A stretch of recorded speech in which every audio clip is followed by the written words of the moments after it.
Bonjour, je suis Grégoire Bourdin, CEO de iPay. iPay, c'est une plateforme de paiement omnicanal. C'est avant tout une plateforme technologique qui fournit des services réglementés que sont les services de paiement. Et cette plateforme technologique, elle a pour objectif de permettre à nos 4000 clients de développer leur chiffre d'affaires encaissé. Et pour ça, on va être tout à fait capable d'analyser et de collecter des données pour leur permettre d'optimiser les parcours d'achat, de paiement et également mieux connaître leurs clients. Alors iPay a de nombreux challenges à relever, mais notamment trois importants qui sont liés d'ailleurs à la roadmap stratégique d'iPay dans les 24 à 36 mois qui viennent.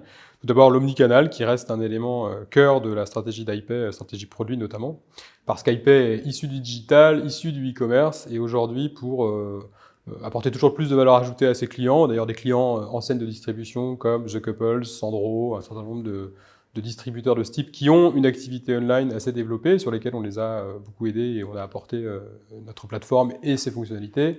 On cherche maintenant à les aider également en magasin et leur apporter une connaissance client étendue et de pouvoir par exemple faire le lien entre un client qui est venu sur leur site internet acheter et qui va passer en magasin plus tard. Donc il y a vraiment beaucoup de choses à apporter autour de ça et de nombreuses valeurs ajoutées. Clairement, un deuxième enjeu, c'est la poursuite de l'internationalisation. iPay est aujourd'hui présent dans 4 pays, mais réalise en tout cas plus de la moitié des transactions à l'étranger.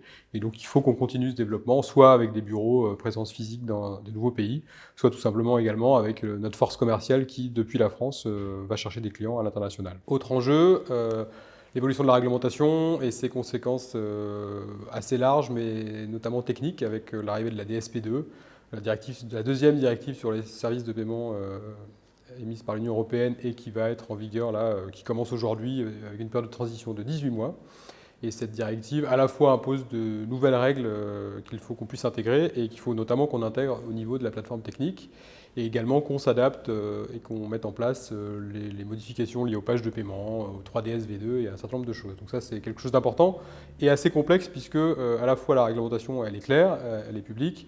Toutefois, l'application de ces réglementations entre les différents acteurs de la place en Europe, elle reste à affiner et à déterminer. Il faudra qu'on soit assez agile sur ce sujet pour pouvoir en tirer des bénéfices pour nos clients. Pour aider iPay à poursuivre sa croissance, nous recherchons des profils experts, passionnés, autonomes, qui seront prêts à rejoindre l'aventure et d'ailleurs une aventure qui sera riche et formatrice.